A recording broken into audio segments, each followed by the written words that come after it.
හරි අද කියා දෙන්න යන්නේ මානව රූප දැන් ගිය සතිය අපි ඇඳා ගිය වීඩියෝ එකෙන් මේ පාර කියා දෙන්න යන්නේ ඒක ඇඳලා පාට කරන විදිහ. දැන් රූපේ පාට කරන්නේ කොහොමද කියලා ඉස්සරහින් ෆොටෝස් ටිකක් යනවා. ඒ ටිකත් බලන්න පොඩ්ඩක් හොඳට. මානව රූප කොහොමද පාට කරලා තියෙන්නේ ඒ විදිහ දැන් පාට කරන්න යන්නේ.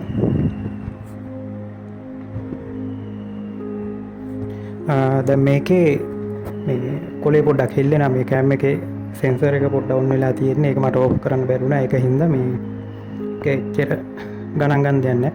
මුලින්ම රූප වලට දාන්නේ ඇඟේ මූලික වර්ණ. ඒ කියන්නේ දැන් අපි කියනවා අර මේ තියෙනව නේද මඩ කහ පාට.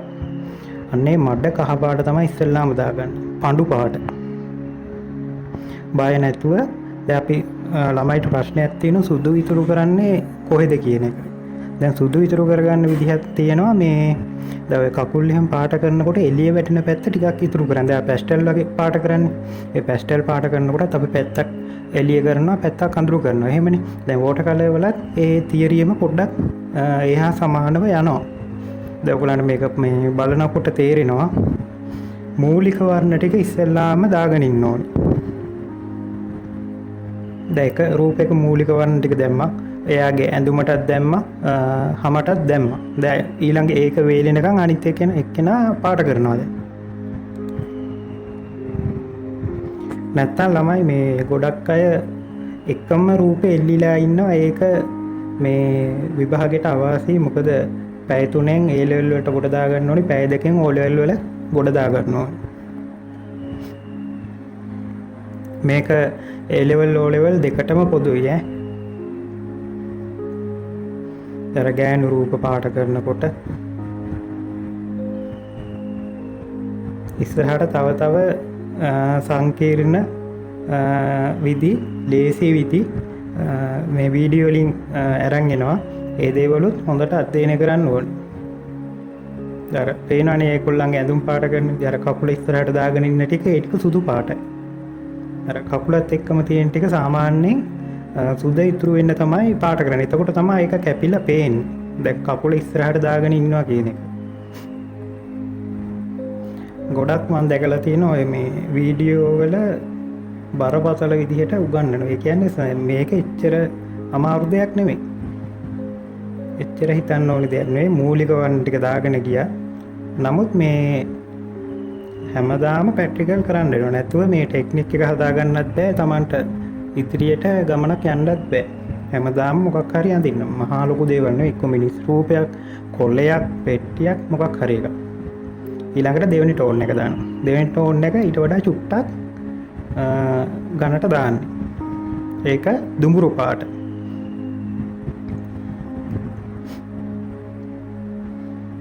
දරත් එහෙම අඳුර වෙලා තියෙන තැන් වලට තමයි ඒ ටික වැඩියෙන්ම දාන්නේ.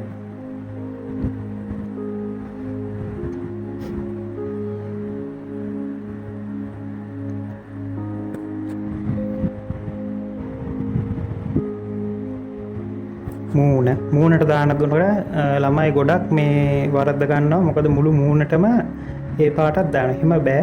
අර මූණේ ඉතුරු වෙන්න ඕනි තැන් ටික ඉතුරු කරන්න ඕනේ. නැත්තම් මූණේ හැඩේ ෂේප් එක එන්නේ නැහැ. ඇස් දානකොට දැන් දියසායන් හින්දා ඇස්වල ගොඩක් ඩීටේල් පෙන්වන්න ඕනේ. මේ ඇහැ තියෙන තැන පොඩ්ඩක් අඳුරු කරාම හරි. ලොකු රූපවල නම් ඔන්න ඇහැ පෙන්වන්න ඕනේ. මානව රූපවල බොහෝ දුරට ඇහැ පෙන්වන එක අවම කරලා තියෙනවා.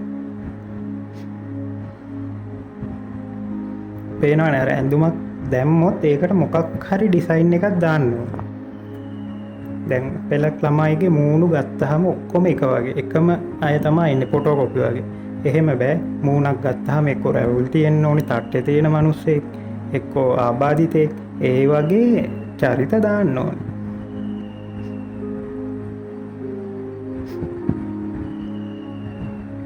දැන් මේ කියා දෙන්නේ ඔයගොල්ලන්ට ප්‍රකාශන අඳින්න.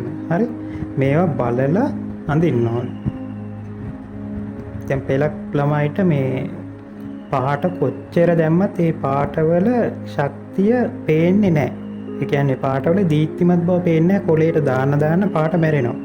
ඒකට හේතුව තමයි යොදා ගන්න කොලේ සහ පාට තව ටෙක්නික් එක.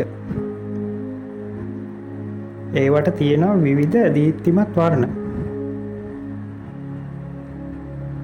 දැන් අපි චිත්‍රවලට කළු පාට කිසිම දෙයකට යොදා ගන්න නැහැ. කළු පාට අපි යොදා ගන්න අවස්ථා තියෙනවා. කළු පාට හදා ගන්න විදියකුත් තියෙනවා. ඒ කියන්නේ කළු පාටම නෙවෙයි. දැන් කොණ්ඩේට එහෙම දානවා නම් රතුයි, නිලුයි, දුඹුරුයි පොඩ්ඩක් එකතු කරලා දාන්න ඕනේ. එතකොට අර කොණ්ඩේ තියෙන ස්වභාවය ගන්නට ගත්ත හැකි. කළු පාටම දැම්මොත් මොකද ඒක විතරයි හයිලයිට් වෙලා එන්නේ. දැන් දෙවෙනි රූපෙත් ඉවර කරා. ඉවර කරේ නෑ. ඒකේ තව තියෙනවා පාට කරන්න. දෙවෙනි මේ වර්ණ කිරීම කරලා තියෙනවා.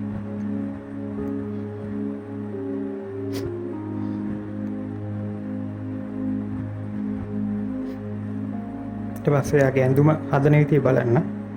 සම්පූර්ණයෙන් පාට කරන්නේ නැහැ. දෙවෙනි කෝට් එක ගන්නකොට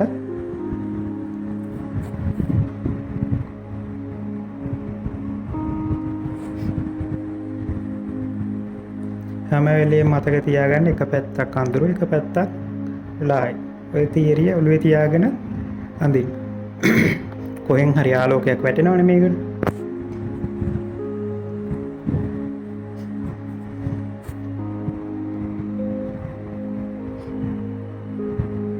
දෙයාගේ මතුවෙන්න ඕනි තැන් පපුව ප්‍රදේශයේ ඒවා එළිය කරලා තියන්න ඕන. ගොඩක් ඩාර්ක් කරොත් මේ රූපේ තියෙන අර හැඩේ රිද්මය නැති වෙනවා. දැන් ඈත තියෙන රූප ඔය රූප ගැනත් මම වෙනම පාඩමක් කරනවා. දැනට ඕක බලා ගන්න. කියන්නේ ශුද්ධ ප්‍රමාණයේ රූප කුඩා ප්‍රමාණය ඒවා අත්‍යවශ්‍යයි චිත්‍රයකට. නැත්තම් මේ රූප ටික විතර සම්පින්ඩණය කරලා බෑ අපිට මේ දුර පෙන්වන්නත් එපා. පරාවලෝක ලක්ෂණ එළිය අඳුර ඒ ටික තියෙන්න ඕන.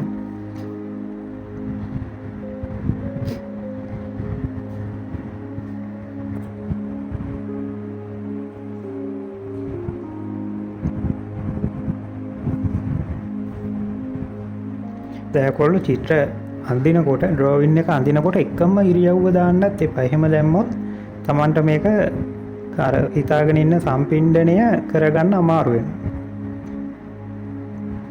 ඊට පස්සේ ඊළඟ වර්ණය ඒකට ගන්න අපි රතු පාටයි දුඹුරු පාටයි චුට්ටක් එකතු කරනවා. එකතු කරලා තමයි ඒක හදාගන්නේ. ඒකත් හැමතැනම ගන්නෑ. ගොඩාක් මඳුරු වෙලා තියෙන තැන්වල තමයි අපි ඒක ගන්නෙ. එතකොට අර තියෙන රූපේ දීප්තිමත් බව, පැහැදිලි බව තව වැඩි වෙලා පේනවා.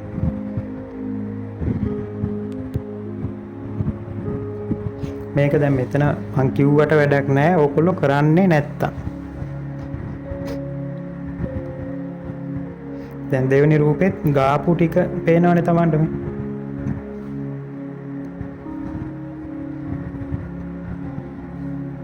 රූපයක් කොටස් 3කින් 4කින් ඉවර කරගන්න බලන්න ඕනේ.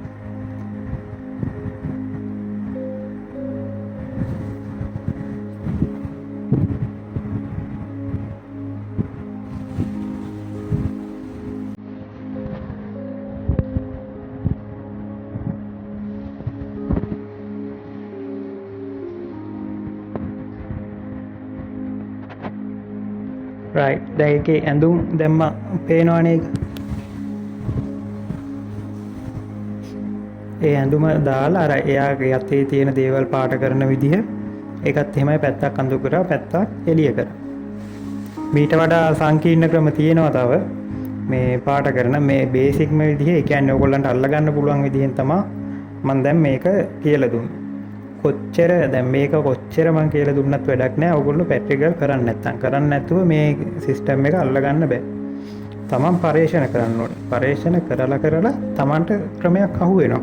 දැන් ගුරුවරුන්ගෙන් ඉගෙන ගන්න දේවලුත් එක්ක තමන්ටම කියලා ක්‍රමයක් අහු වෙනවා. ඒ ක්‍රමයට අඳින්න.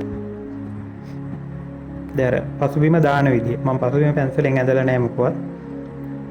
මේ පසුබිම තද කරගන්නකොට තමයි මේ රූප ඉබේටම මතුවෙන්නේ. අර මං කිව්වේ සුදු ඉතුරු වෙන තැන් වලින් මතුවෙනවනේ මේ. අර ගස් අඳින විදිය දැන් පෙන්නන්නේ. ඊට පස්සේ පොඩි ගහක් වගේ එකක් අඳිනවා. ඒවට පැන්සල් අරන් නටන්න ඕනේ නැහැ. මොකද මේ පැන්සලත් එක්ක තියෙන ගනුදෙනුව පොඩ්ඩ අවම කරගන්නවා නම් හොඳයි. පින්සලෙන්ම අඳින්න පුළුවන් නම් වටිනවා. මොකද කාලෙත් එක්ක එතකොට කාලය ඉතුරු කරගන්නකොට අපිට තව තව දේවල් මේ චිත්‍රයට එකතු කරගන්න පුළුවන්. දැන් මගේ ගොඩක් දුරට පැන්සල භාවිතා වෙන අඩුයි. පින්සලෙන්ම තමයි වැඩේ යන්නේ. එතකොට මේ දේවල් ගාන්ට ඉවර කරගන්න පුළුවන්. දැන් දැක්කනේ මේ ටික කොහොමද ආවේ කියලා. ඊළඟ එක තමයි හෙවණැලි. හෙවණැලි දාන විදිහත් මම ඊළඟ වීඩියෝ එකෙන් පෙන්නන්නම්. දැන් ඒ ඇඳපු රූප ටික ඔය තියෙන. පසුබිමේ ඇහෙන එක එක ශබ්ද ගණන් ගන්න එපා. දැන් මේ මූණක් ඇඳලා පාට කරන විදිහ තමයි ඊළඟට කියා දෙන්නේ.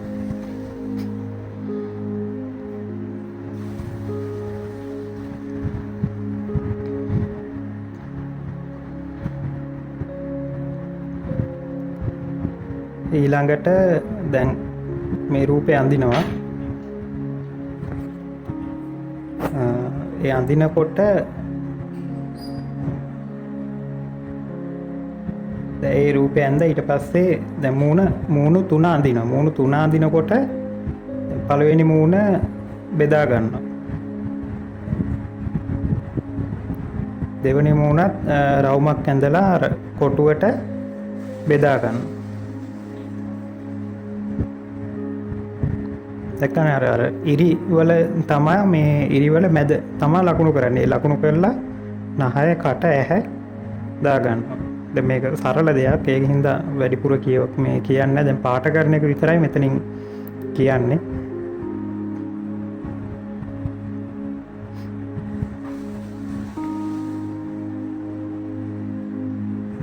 දැන් සයිඩ් පැත්තටම හැරිලත් නෙමෙයි සාමාන්‍ය මදක් පැත්තකට හැරිලා ඉන්න මූණක් මෙතන තියෙනවා. දැන් ඒක අඳින විදිහත් බලාගන්න. ඒකත් අර රවුම ගහලා තමයි අඳින්නේ.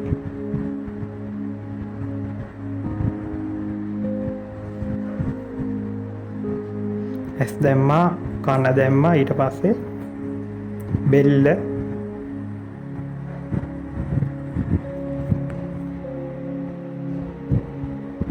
ඊට පස්සේ අර සයිඩ් එකට හැරිලා ඉන්න රූපය. ඒක අපි අඳින්නේ රවුමෙන්ම අඳින්න පුළුවන්. නැත්නම් අර මිනි ඔළුවේ මේ ඔලු කට්ටේ හැඩය ඇඳලා අඳින්න පුළුවන්.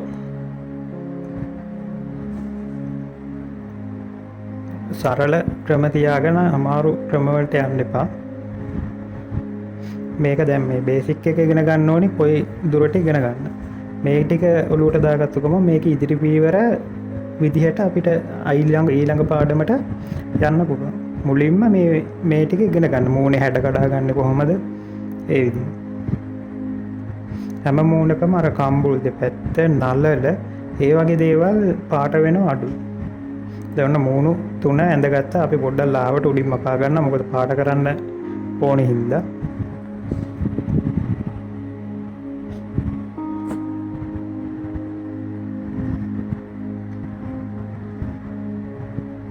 ඉස්සෙල්ලා ගන්නවා පඳු පාට, ඊට පස්සේ දුඹුරු, රතු, කළු. ඔය පාට ටික තමයි මේ අපි මේකට ගන්න. ඒ පාට ගැනත් වෙනමම මේ මම පොඩ්ඩක් පැහැදිලි කිරීමක් කරන්න. එතකොට මේ බලා ගන්න පුළුවන් Tamanට. ඉස්සෙල්ලාම පඳු පාට. දැන් මේ පාටත් මේ මුලින්ම දාගන්න ඕනේ අපි මූණ වලට. ඒ දාන තැන් පොඩ්ඩක් බලා ගන්න හරියට. අපි අර සුදු පාට ඉතුරු කරන තැන් බලා ගන්න ඕනි.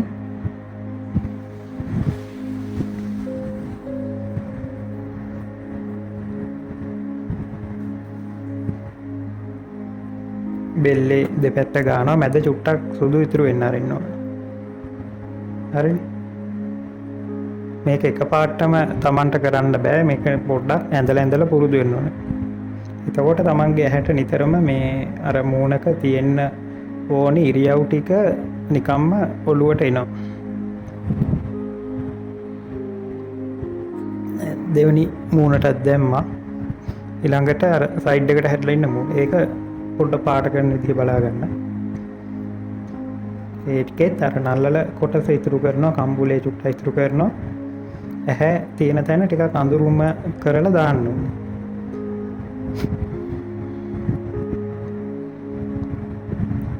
දැක්කනේ ඒක චුට්ටක් වේලෙන්න ගියාට පස්සේ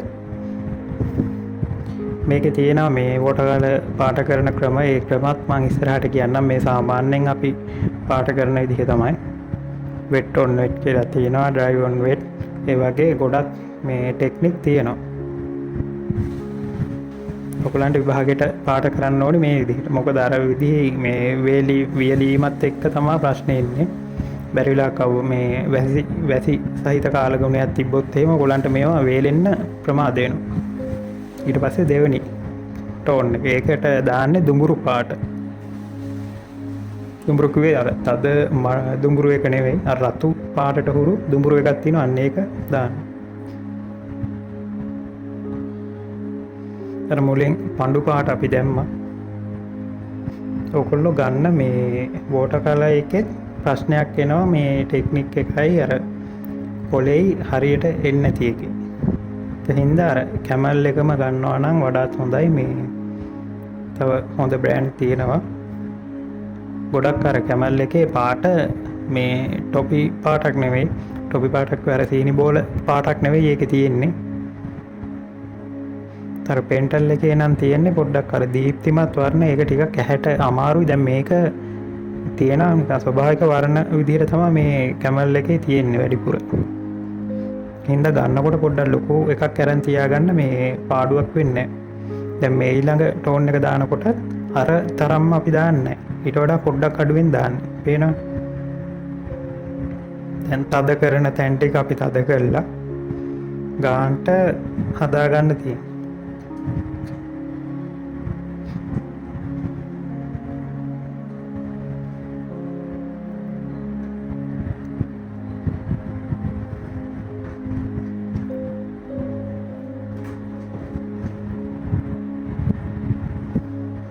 ඊට පස්සේ අර අනිත් රූපේ සයිඩ් එකට හැරිලා ඉන්න කේකෙත් තද වෙන තැන් ටික පොඩ්ඩක් බලන්න.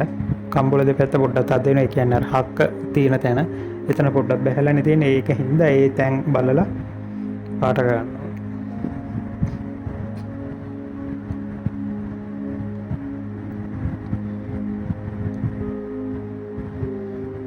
ඒකේ අර අපිට ඕනේ මූණේ හැඩේ කඩා ගන්න එක විතරයි. ඒක මේ හැඩේ අල්ලගත්තට පස්සේ මේක පාට කරන එක අමාරුකමක් නෙවෙයි.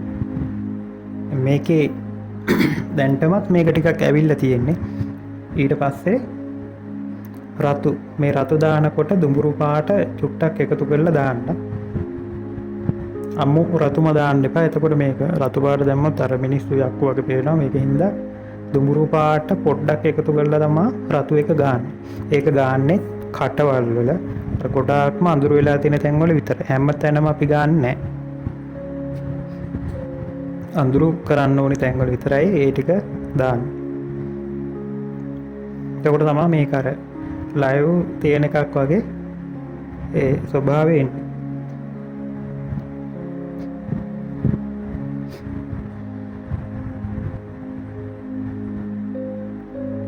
දැන් පළවෙනි මූණ දැන් පාට කරනවා. ඒ පාට කරනකොට පේනවනේ දැන් අර නිකන් ස්වභාවය ඔටෝම ඒකේ එනවා. අපි දැනගන්න ඕනේ හැබැයි අර ඉතුරු කරගන්න ඕනි තැන්, සුදු ඉතුරු කරන තැන්. නහයේ මැද කට යට අර අපි කියන්නේ හොම්බ කියලා නිකට. අන්න එතන ඉතුරු වෙනවා. ඊට පස්සේ කම්බුල් දෙපැත්ත, ඊට පස්සේ නලල. දැන් බෙල්ල යටත් ටිකක් අඳුරු වෙනවා. ඔක සයිඩ් එක හැරිලා ඉන්න රූපයක් අදිනකොට ඒකත් වෙනස් වෙනවා. ඉස්සරහා බලාගෙන ඉන්නකොට අදිනකොට ඇඳලා පාට කරනකොටත් ඒකත් වෙනස් වෙනවා මේ බෙල්ල යට.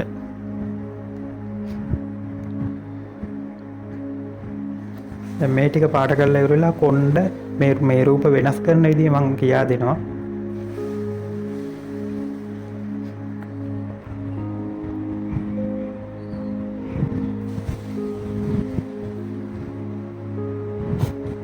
ඊට පස්සේ අර සයිඩ් එකට හැරිලා ඉන්න රූපෙත් කට පාට වෙනවා. නහය යට කම්බුල ගා පොඩ්ඩක් පාට වෙන්න ඕනි. ඊට පස්සේ ඇහැ ගාව අර තියෙන හැඩ ටික හැම්මම කඩා ගන්න වෙනවා. ඊට පස්සේ අනිවාර්යෙන් බෙල්ල යට මතු කරලා පෙන්වන්න ඕනේ, නැත්තම් මේක සම්පූර්ණ රූපයක් විදිහට අර ගාන්ට හැඩ ටික මතුවලා එන්නේ නැහැ.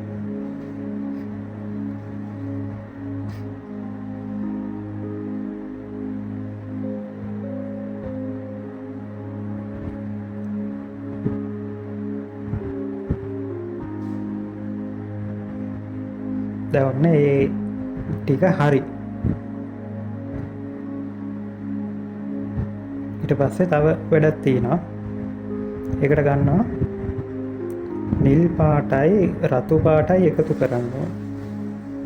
එකතු කරලා ඒ වර්ණේ තමයි අන්තිමට මේක ෆිනිෂ් කරගෙන යන්නේ. නිලුයි රතුයි එකතු කරගත්තු වර්ණ. කළු නෙවෙයි. එතකොට එන පොඩි කළු පාටට හුරු පොඩි තද පාටක් වෙන නිලුයි රතුයි දම් පාටනේ. දම් පාට හුරු පොඩි තද පාටක් එන්නේ. මේ වර්ණයෙන් තමයි දැන් අපි අන්තිමට මේ රූපේ ඉවර කරගෙන යන්නේ. දැන් අපි ඩාර්ක් කරපු එක තව ටිකක් ඩාර්ක් කරාම ඔන්න රූපේ දැන් ප්‍රමාණය මූණ තියෙන විදිහ ඒ ටික ගාන්ට එනවා. දැන් අපි තදට ගාපු තැන් වල පොඩ්ඩක් වතුර දාගත්තු ගමන් ඒක ෂේඩ් වෙලා එහාට යනවා. මූණ පොඩ්ඩක් බොඳ වුණාට ප්‍රශ්නයක් නැහැ. මොකද දියසායන් හින්දා ඒකට එච්චර ගැටලුවක් නැහැ. නමුත් අර හැඩේ කියන එක ස්වභාවය පේන්න ඕනේ.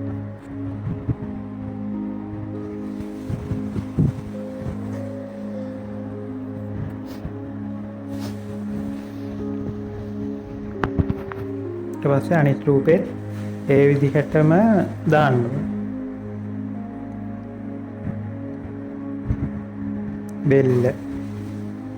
බෙල්ලයට අනිවාර්යෙන් අඳුර වෙනවා. යටින් එලියක් වෙන්නේ වැහලා තියෙනවා නම් අඳුර වෙන්නේ නැහැ. මොකද යටින් එලියක් වැහලා තියෙනවා නම් දීප්තිමත් වෙනවනේ. එතකොට තමයි උඩ ටික එතකොට අඳුර වෙන්නේ. දැන් නිකට යට බෙල්ලට යටින් අඳුර වෙනවා. දැන් ඒකෙත් වර්ණ ටික අපි දාගත්තා. ඔන්න දැන් ඊට පස්සේ යන්නේ ඔළුවේ. දැන් මේක මේ තුන් දෙනාගේම කෙස් නැහැ. මේ රූප වෙනස් කරගන්න විදිය ඊළඟට බලමු. අන්න එතකොට අපි එකතු කරගන්නවා නිලුයි රතුයි කළු පාට චූට්ටක් දාලා වර්ණේ හදාගන්න. ඔන්න දැන් රැවුල් එහෙම දාන්න හදන්න. මොකද මේකට කළු පාට එකතු කරගන්න. කළු පාට එකතු කරගත්තු ගමන් මේ රූපේ තියෙන ස්වභාවයත් යනවා. ඒ හැඩ ටිකක් නැතුව යනවා. නිලුයි රතුයි කළු බීන්දුවක් චූට්ටක් එකතු කරගන්න. දැන් රැවුල දානවා. මේකේ රැවුල අඳිනකොට දැන් පොඩ්ඩක් රූපේ වෙනස් වෙනවා. හැමම සම්පූර්ණයෙන් වෙනස් වෙනවා. ඒ ටික පොඩ්ඩක් බලන්න මේ අඳින විදිය. ඒකට ඕනේ දැන් හැම මම දැකලා තියෙනවා මේ ගොඩක් ළමයි කරන වැඩක්. මේ එකම පින්සලෙන් රූපේ අඳින්න අඳලා ඉවර කරන්න හදනවා. ඒක ඒ වැඩේ හරියන්නේ නැහැ. මොකද මේ බ්‍රෂ් තුනක් තියාගන්න. ලාර්ජ් එකයි ස්මෝල් එකයි මීඩියම් එකයි. ඒ සයිස් ටික ළඟ තියාගන්න ඕනේ. මේ පොඩි වැඩ කරන්නේ නෝට් පින්සලෙන්, හීනිම පින්සලකින්.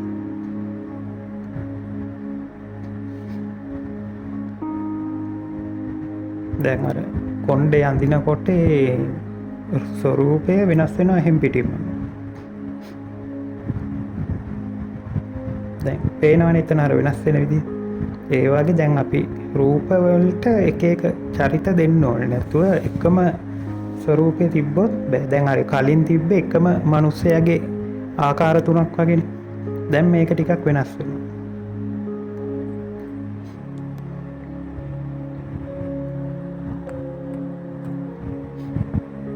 දැන් කොණ්ඩේ අඳින විදිහ. අඳිනකොට වතුර චුට්ටක් දාගන්න. මොකද මේ නැත්තම් කෙලින්ම අපි පින්සල තිබ්බ ගමන් ඒ බ්‍රෂ් පාර හිටින්න බලනවා.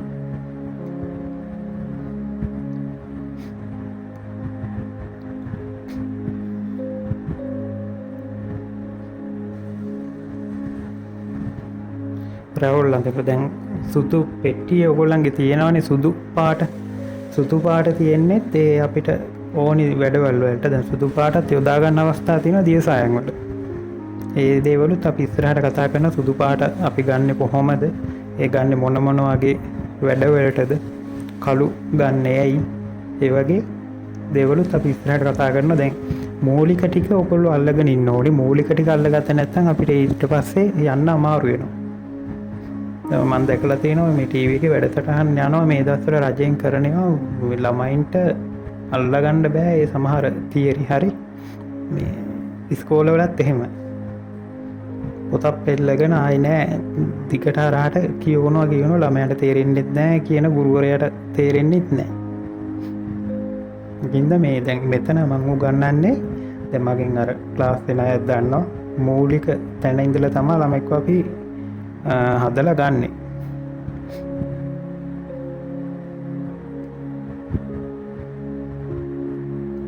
තියරිය කරනකොටත් ඕගොල්ලෝ මතක තියාගන්න ඕනේ හැම වෙලෙම දැන් මං ඕගොල්ලෝ ගාව නෝට් නැත්තම් මට කියන්න මම නෝට් එවන්නම්. නෝට් ටික දැන් අනුරාධපුර යුගයේ ඉඳලා පිළිවෙලට හදාගන්න මේ කොළඹ යුගයේ දක්වා. එතකොට ඕගොල්ලන්ට තියෙන සිලබස් එක දැන් තමන් දන්නවනේ. ඒකත් නැත්තම් මට කියන්න මම එවන්නම්. ඒ සිලබස් එකේ තියෙන විදිහට පිළිවෙලට පෙළ ගස්සලා හදාගන්න. දැන් ඔයගොල්ලන්ගේ ඉස්කෝලේ උගන්වන්නේ පිළිවෙලට නෙවෙයි තැනින් තැන. ඒ කියන්නේ මේ අනුරාධපුර යුගයේ මුලින්ම ගත්තාම ඊට පස්සේ ඉවර වෙන්නේ ආයි වෙන කොහෙන් හරි. ඒකින්ද මේ අනුරාධපුර පොළොන්නරුව ඒ විදිහට රාජධානි ටික පිළිවෙලින් පෙළ ගස්සලා ඒ රාජධානි වලට අයත් කලාකෘති මොනවද? ශිල්පීන් කවුද? ඒ කාලේ වුණ දේවල් වෙනම සටහන් කරගන්න ඕනේ.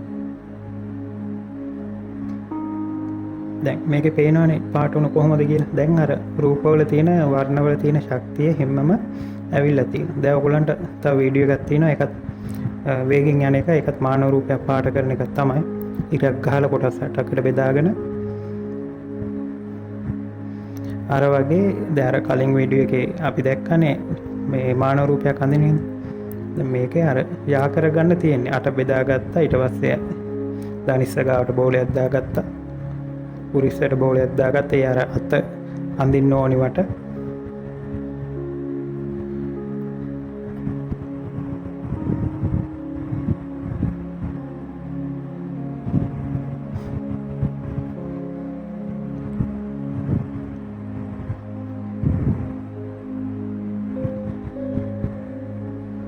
ඊට පස්සේ අත දාගත්තා. දැන් මේක හරි සරලයි. ඔයගොල්ලන්ට ඕනි අර ඔළුව සයිස් කොටස් දෙක තමයි ඇඟෙන් කැඩෙන්නේ. ඒ ටික අල්ලගන්න ඕනේ නැතුව මේ පරිමාණ නැතුව රූපේ කොච්චර ප්‍රකාශන චිත්‍රයක් ඇඳත් මිනිස් රූපවල පරිමාණ නැත්තම් ඒක සාර්ථක වෙන්නේ නැහැ. පරිමාණ තියෙන්න ඕනේ. පරිමාණ වලට ඔයගොල්ලන්ට ලකුණු දෙනවා. මේක පාට කරන විදිහ තමයි තියෙන්නේ. මුලින්ම බෑග්ග්‍රවුන්ඩ් එකට දාගත්ත කලර් එක. ඒ කියන්නේ පඳු පාට. දැන් රූපේ පාට කරගෙන යන්න. ඒකෙත් පාට කරන විදිහ බලන්න. පැත්තක් සුදු පාට ඉතුරු කරලා තමයි ගන්න.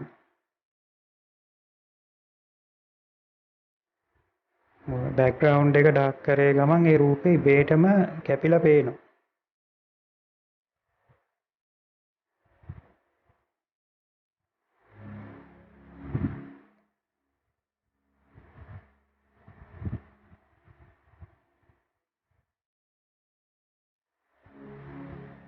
ඊට පස්සේ අර තද වෙන්න ඕනි තැන් තද කරලා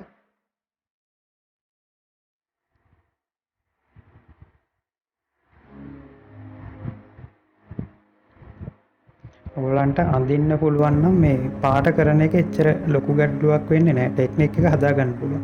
තව දෙයක් තමයි මේ ඩ්‍රෝවින් බෝඩ් එකක් උඩ තියලා තමයි වොටර් කලර් කරන්න ඕනේ. ඇලේට තියාගෙන නැතුව මේ ටෙක්නික් එක පැතලියට කොලේ තියාගෙන ඇඳට හරියන්නේ නැහැ. ඒක හදාගන්න අමාරුයි. ගෙදර හැම කෙනෙක්ම මේ විදිහට දැන් ඩ්‍රෝවින් බෝඩ් එකක් උඩ තියලා අඳින්න.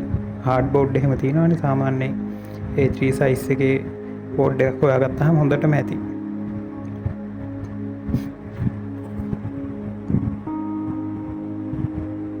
දැන් මේක දැක්කනේ ඔයගොල්ලෝ මේක බලලා දැන් ගෙදෙද්දී ඇඳලා පෙන්නන්න ඕනේ.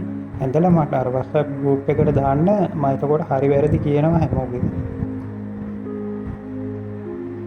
බෑග්ග්‍රවුන්ඩ් එක නෙවෙයි Tamanට අර මේ දාන්න පුළුවන් විදිහනුයි තමයි මේක හරියට අර චූටි රූප දෙකක් අඳිනවා. ඒ දෙකත් බලන්න. මේ පොඩි රූප හිතා වැදගත් හරි මේ ගැන ම වෙනම පාඩමක් කරන්න ඉස්සරහට හරි අතට ඉවරයින්න රයිට්